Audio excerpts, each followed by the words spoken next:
Greetings, everybody. Keith here.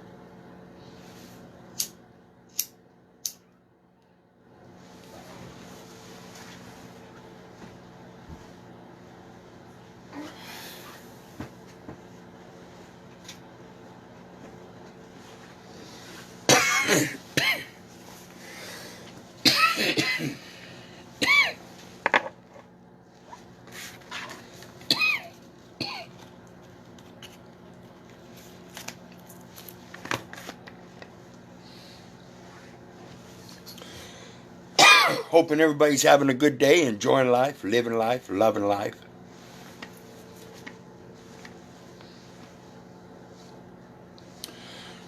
Been putting out a few more videos here lately because I'm trying to get caught up on some stuff, and so if you've been paying attention, I mentioned lately that I'm going to be doing a series of videos or Zooms on the Lieber Code. And so I wanted to do a real quick introduction here in regards to it, which is the regular video, and then I'll probably do some Zooms, 40-minute Zooms or something, like I did with the Master Trust account videos. So again, welcome everybody. Please share the video. I think it's important, even though it's Saturday and there's not a whole lot of people online with nice weather coming around and stuff. A lot of people busy on weekends to begin with. So please, if you're watching, at least still share so other people get a chance to watch. I'm being kind of shadow banned, so all the help I can get is greatly appreciated. In the meantime, let's get started. When it comes to the Lieber Code, the enforcement of the Lieber Code is done through the rules of land warfare. And so we're going to take a look at that.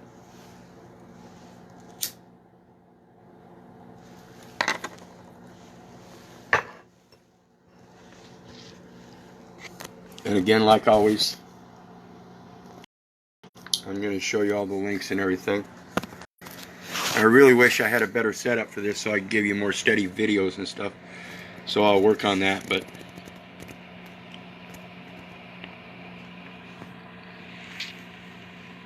okay, what I've got highlighted here is Rules of Land Warfare, paragraph 73 of the Field Manual 27-10, FM 27-10. Declare that prisoners of war are in the power of the enemy power. Prisoners of war are in the power of the enemy power, but not of the individuals or bodies of troops who capture them. They must at all times be treated with humanity and protected, particularly against acts of violence, insults, and public curiosity.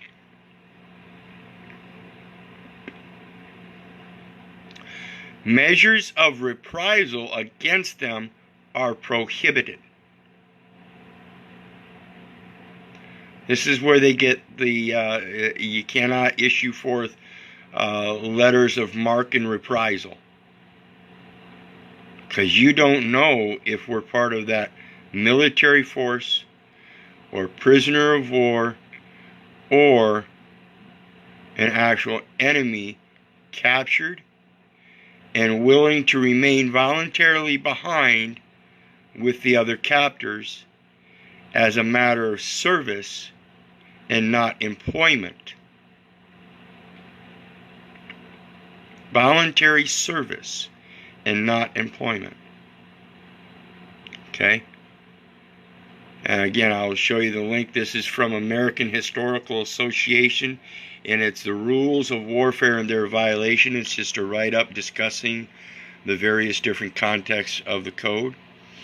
And it tells you in the very first one, the nations of the world, including our enemies, have at different times signed treaties governing the conduct of war and outlawing certain kinds of behavior by the forces of the belligerents.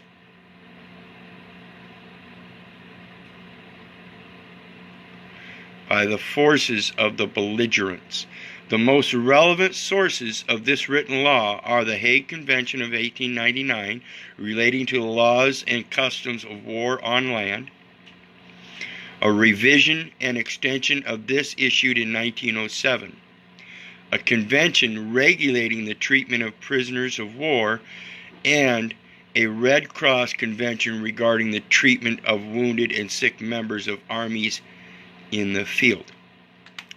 The last two were signed in Geneva in 1929. Remember, I've been telling you, it's about the Treaty of Berne, the Geneva Convention, the Vienna Conventions, the Constitution of the Universal Postal Union, the Uniform Customs Codes, which is your harmonized tax treaties on the international level, which the harmonized tariff agreement through the United States codes must be in harmony with as well.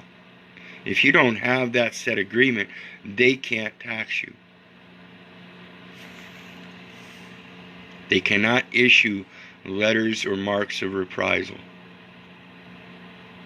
Letters of mark or reprisal. Okay? Let's go to the next one. Field Manual 27-10. War Department Field Manual. War Department Field Manual. Rules of Land Warfare. And under Article 58 and 59, everything they use is a military script. It is a notice, a notification. It is a debt note or credit note or promissory note. It is noted on paper, and they use black ink on white paper. Okay, black and white. The style uses letters in constructive forms, enumerated first, and then, like I said, constructed in form and order with the terms and conditions. As we read this, I want everybody to pay attention to the black and white and the construction of a form and how simple it gets when you know these two rules right here. Buildings dedicated to religious works. Religious works. Spiritual temples encompassing the social welfare and the common good through education, because my people are destroyed for lack of knowledge. And we are to give freely what we are freely given. And this is the knowledge. Etc. Arts, languages, trades, specialties, intellectual properties, to be spared. In sieges and bombardments, all necessary steps must be taken to spare, as far as possible, buildings dedicated to religion, art, science, or charitable purposes, historic monuments, hospitals, and places where the sick and wounded are collected, provided they are not being used at the time for military purposes.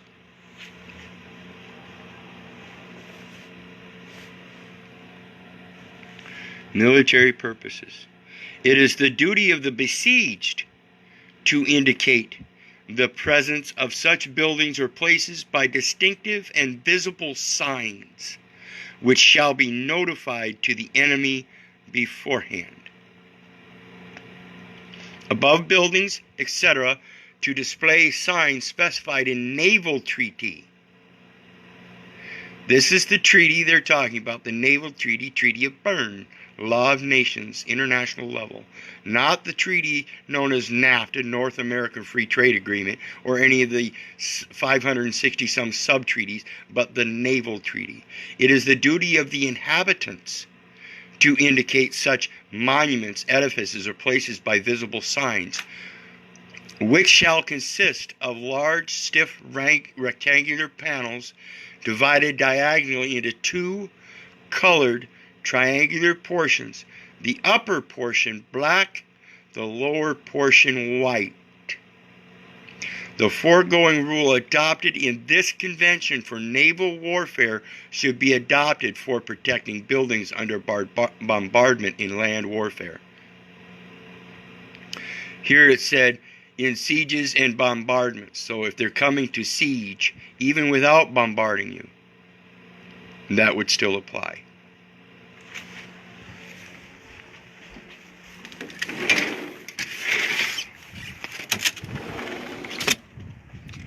This is my back door.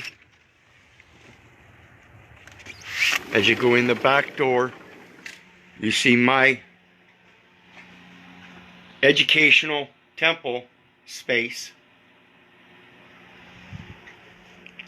indicated by its own sign, and closing of one door and another door, showing that it's a separate space.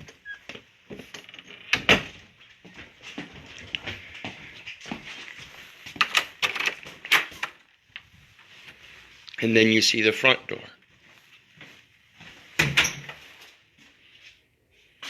Now the front door is the house. This is the mailbox outside, where in the post office workers tried to give me a hard time about mail not reaching this receptacle. So I made an amendment, and I can do so because I have adopted the Constitution of the Universal Postal Union, the Treaty of Berne, and all those documents. I know what they're about, and I know what hand-to-hand delivery is. And I know I can require it as a security measure. Okay? I can require it as a security measure because they've already stated the protection. And it's clarified even in the United States Code. You find like wording. It says physical protection of plants and materials. So, again, asserting that we are to adopt things. That's all it takes. The foregoing rule adopted in this convention. Great, I adopt these two rules. And I've given notice by posting them. You come here, you see those signs, you should have notice because this is already noticed in, on, and for the Naval Treaty.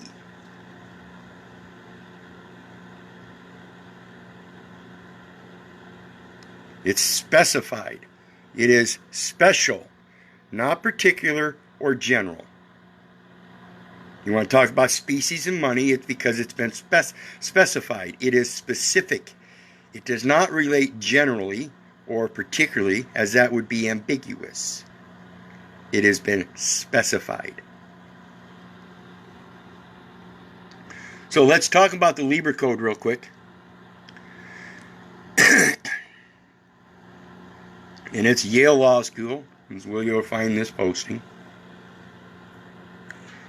And it talks, Section 1, martial law, military jurisdiction, military necessity, and retaliation.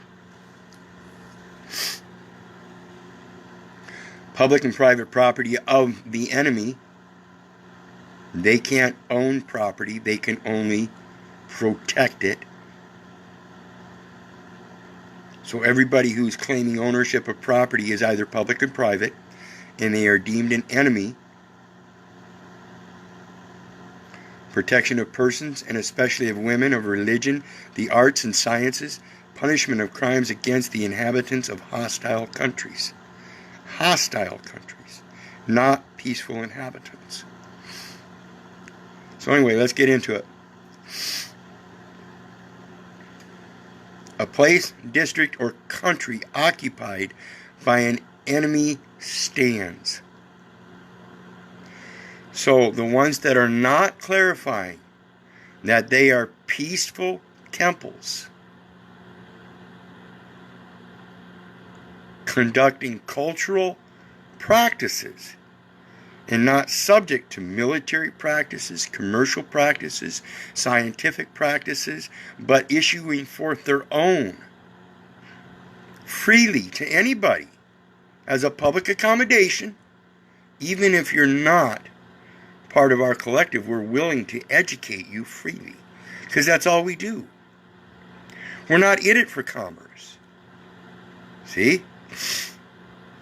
In consequence of the occupation under the martial law of the invading or occupying army, whether any proclamation declaring martial law or any public warning to the inhabitants has been issued or not, martial law is the immediate and direct effect and consequence of occupation and conquest, or occupation or conquest. The presence of a hostile army proclaims its martial law.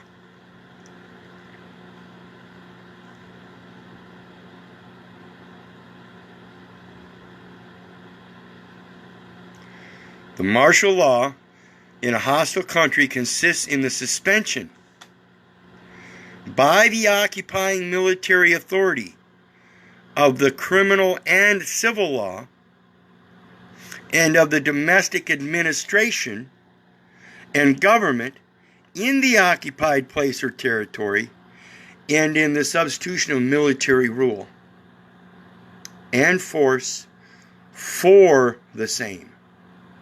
So we are not, in fact, operating criminal law or civil law. They are not, in fact, operating a domestic administration and government. It is, in fact, a military substitution for the government, providing protective administration of the criminal and civil law by their military authority. Okay? As well as in the dictation of general laws, as far as as military necessity requires this suspension, substitution, or dictation. That's what the U.S. Code and statutes are. They're a dictation of general laws. Okay?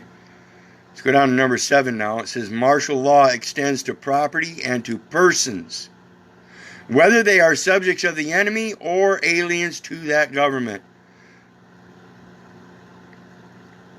It applies to the property and to persons. You are not the person. The name and number identify the record. The record is relative to the property. It does not relate to the property if it can't relate to the person. It's a military script. Okay? The military script is in their form, which is written down. And in the beginning was the Word, and the Word was with God, and the Word was God. And a man is bound by His Word, to be a prophet unto the nations, because he's a respecter of no persons, because they exist only in martial law.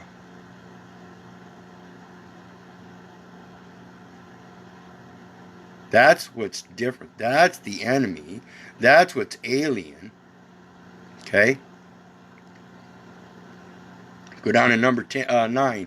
The functions of ambassadors, ministers, or other diplomatic agents accredited by neutral powers. How can they be accredited by neutral powers?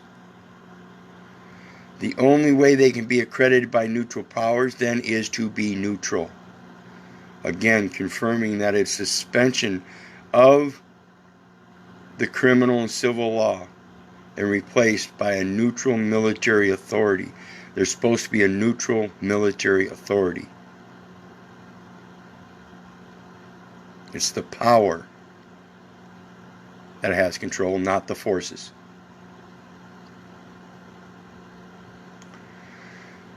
To the hostile government, cease, so far as regards the displaced government, but the conquering or occupying power usually recognizes them as temporarily accredited to itself. Again, thereby accrediting them as neutral and not an enemy. Comprehend the terms, and you'll be able to show them how the peace is written right there. Article 10, martial law affects chiefly the police and collection of public revenue and taxes. The person only exists in public, not in private. Whether imposed by the expelled government or by the invader, and refers mainly to the support and efficiency of the army, its safety, and the safety of its operations.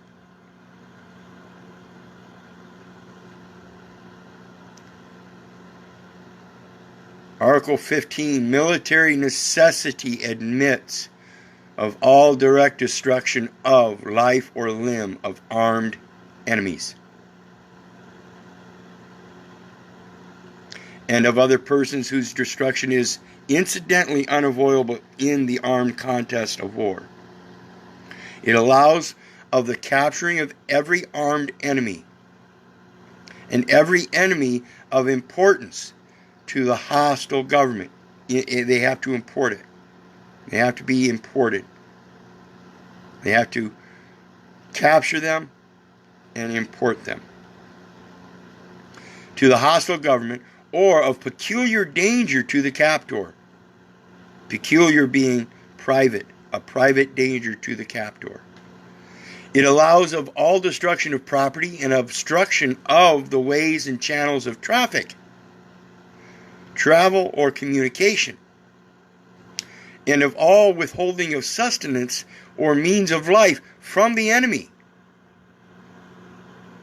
Armed enemy.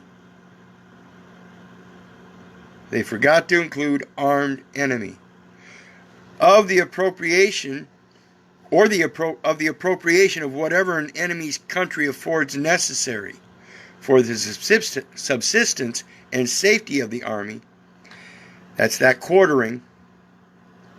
And of such deception as does not involve the breaking of good faith, either positively pledged regarding agreements entered into during war, or supposed by the modern law of war to exist. Supposed being the same thing as presumed, assumed, implied. The modern law of war to exist. Men who take up arms against one another. Again, it's an armed enemy. If I have no what they call arms, and I don't take up my arms, and I literally believe that taking up arms means taking up a pen which is mightier than the sword. If I don't take that up and write it down, then I'm not inflicting any damage. I'm just professing His word, His will, in peace. Please do not do this. I've done nothing wrong. If I have, I repent. Please forgive me. The peace is already in you if you pose it, instead of suppose it. If you pose the peace in you, then other things can't be supposed by the modern law of war to exist. Okay? So again, it's men who take up arms against one another in public war. Again, it's not a private war, it's a public war. Get rid of the private war within you, and it dissolves the public war. Do not cease on this account to be moral beings. Again, telling us they have to recognize the moral compass being supplemental to all this other bullshit, even the military code. Responsible to one another and to God.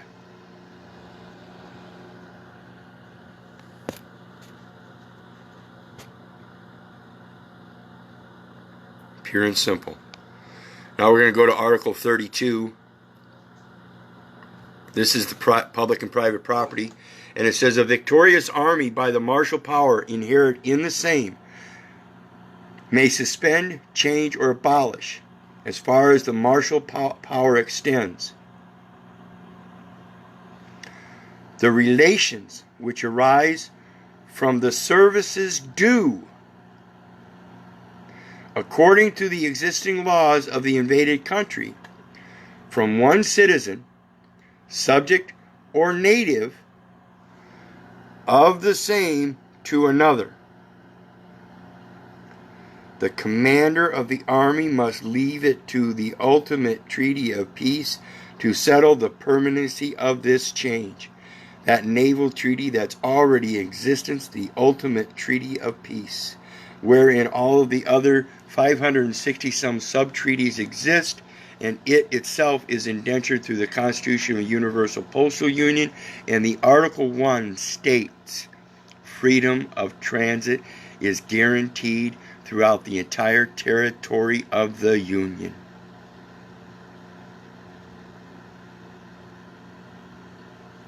That's the permanency of the change. That's what has to be recognized, folks.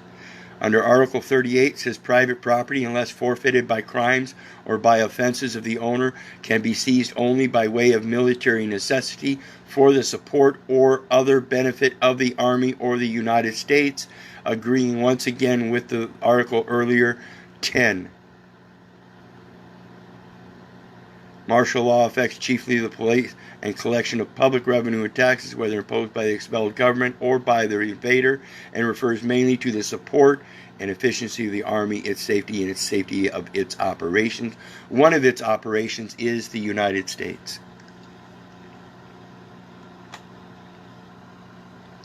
So, benefit of the United States. If the owner has not fled,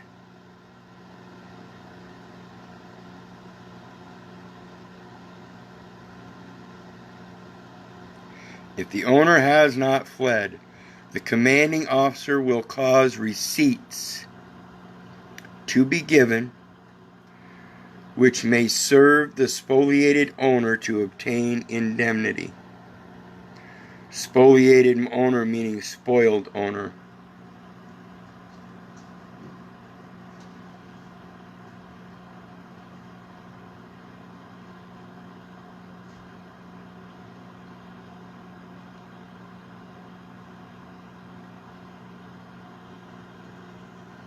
Spoiled owner. Spoiled because they were sieged or bombarded, causing harm, damage, or injury. All very unnecessarily, because I did take the necessary steps to give all notice. It was right before their eyes. They can't read black and white. They can't read black and white in the very basic quantum element of black and white.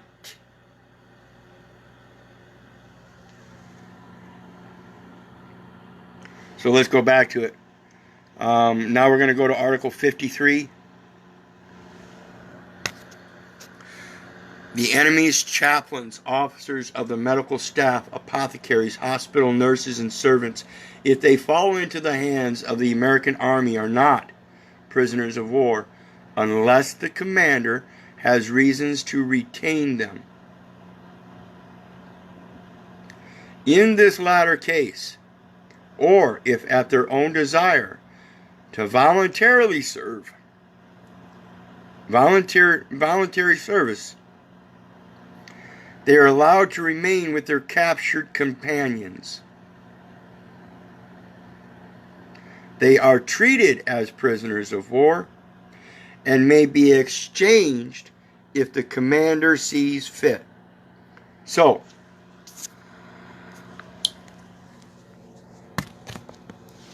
if you wish to remain with your captured companions as a banker, a lawyer, a judge, a police officer, a McDonald's worker, a convenience store worker, a mall worker, a credit union worker, an employee of any sort, then you're in a contract. And I'll be damned if your boss can't transfer you because you are a military asset. You are the property. You are the in rem. You are the thing. And it's all quasi as if you are the thing because it's actually only the person.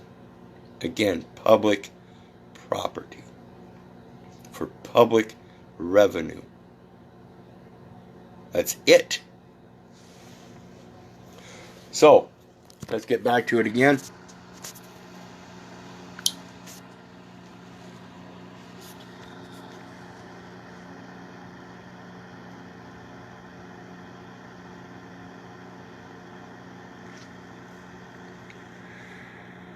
A prisoner of war is subject to no punishment for being a public enemy, nor is any revenge wreaked upon him by the intentional infliction of any suffering or disgrace by cruel imprisonment, want of food, by mutilation, death, or any other barbarity.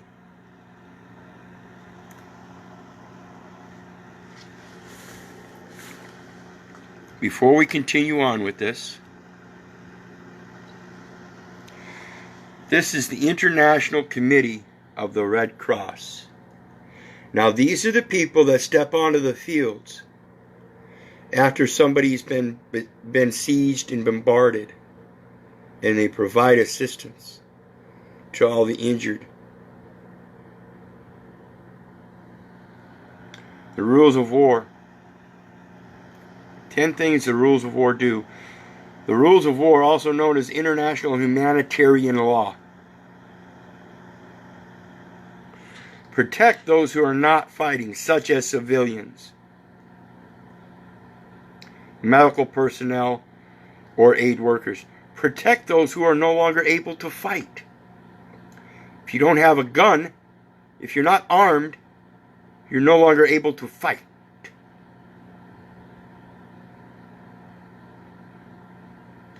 Like an injured soldier or a prisoner. Prohibit targeting civilians.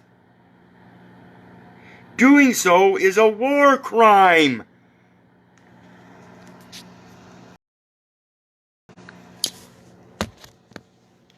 Did that officer alongside the road target a civilian for a military faction? I mean, he went after a civilian license plate. And he's naming the civilian in the documents. What do you think that officer would be up against if he named an official in the document? What do you think happens when they start telling on themselves? Oh, no, we didn't do that. We can't do that. No, no, no. You see how stupid all of this is? They're not even supposed to be touching civilians. Yet those are the ones they arrest.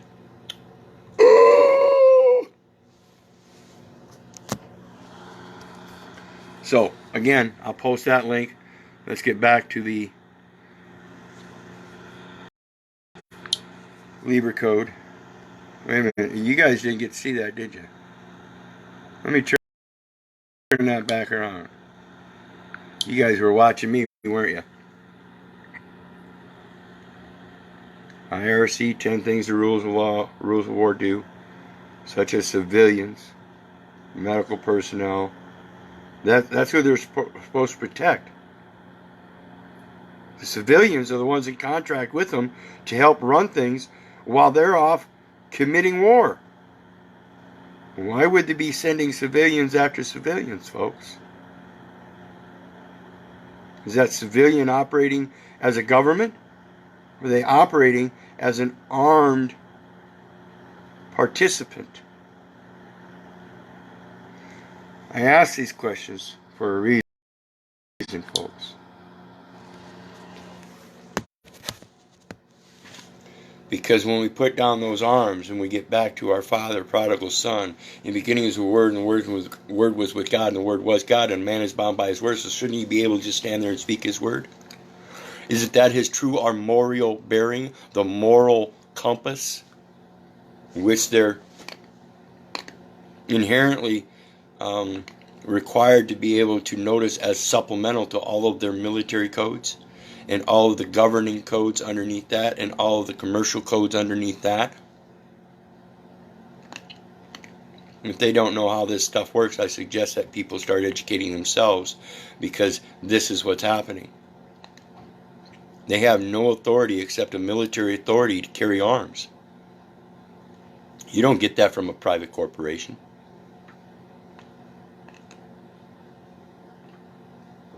It's held there to protect both public and private.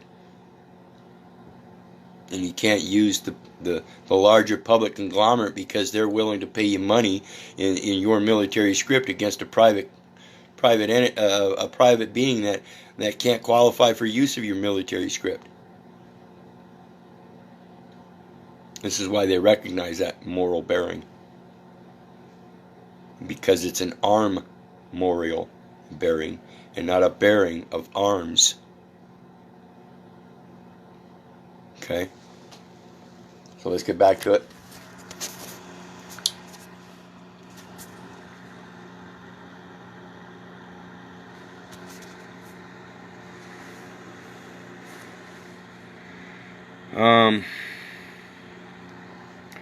Article 58. Remember, I just showed you the rules of land warfare, and it spoke about the black and white,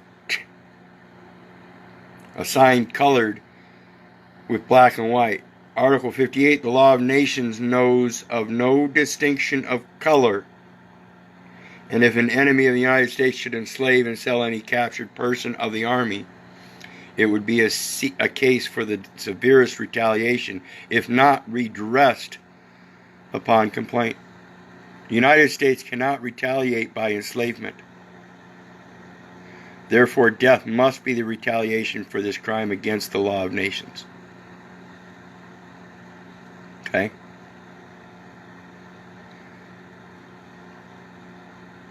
Now we're going to shoot up to Article 139. An armistice is binding upon the belligerents from the day of the agreed commencement, but the officers of the armies are responsible from the day only when they receive official information of its existence. So we have to give them notice of our agreement, our adoption of the armistice that I pointed out earlier. Send them notice. Hey, I agree with Article 139 that we have to give you notice of the armistice. I recognize the armistice and its notice to belligerents. Now it's binding upon the belligerents, the civilians that are sieging and bombarding a private being through your military force by carrying arms. They are the common carrier. I don't carry arms.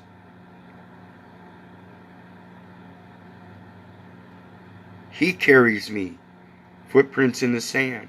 I am his, and my arms are in that same agreement. I don't hold them, he does. Okay? Interestingly enough, under Article 32, National Defense, where we find the birth registration is a conference of a U.S. nationality, stating that a U.S. citizen has been born, a United States citizen, for commercial purposes. 32 CFR, Subpart B, a person has been born. Claims under Article 139. Remember, we've got to make that claim.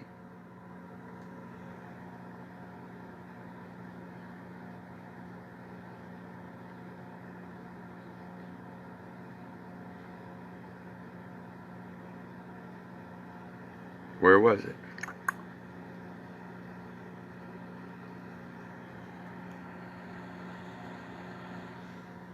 If not redressed upon complaint, Article 58, The law of nations knows of no distinction of color.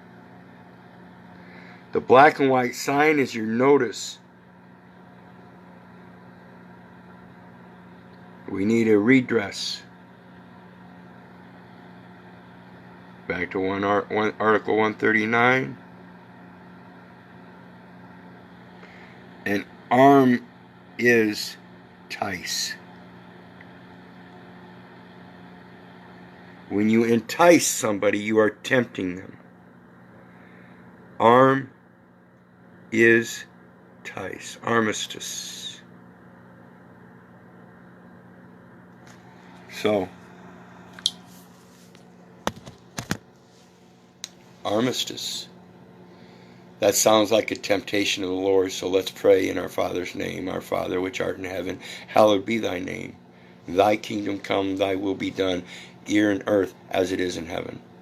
Give us this daily bread, for agreeing to your peace treaty and accepting your oath of love, and make that our good works to earn that daily bread.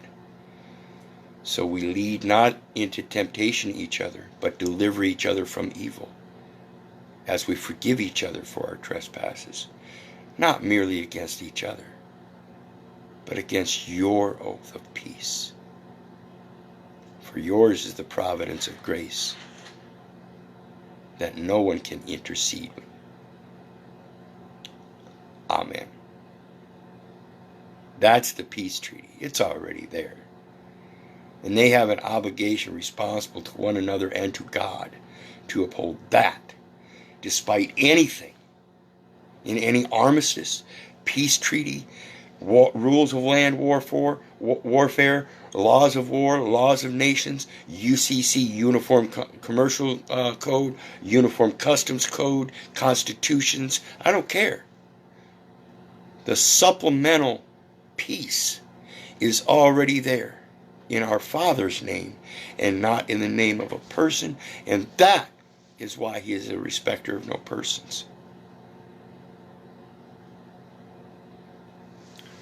So I hope everybody understands what I put forth here today. And let me finish up before I get too far here. Because this is all relative, like I said, claims under Article 139, Uniform Code of Military Justice, UCMJ, and then it refers to 10 USC 939, redress of injuries to property. You give them notice of redress to property whenever complaints is made to any commanding officer that willful damage has been done to the property of any person, or that his property has been wrongfully taken, mistaken. It's a mistaken identification. I can't give you a personal identification. That would be going against my acceptance of his oath and his willingness to carry me. I cannot take upon persons, for he is a respecter of no persons. I must redress the entire record. It is not proper. Thank you.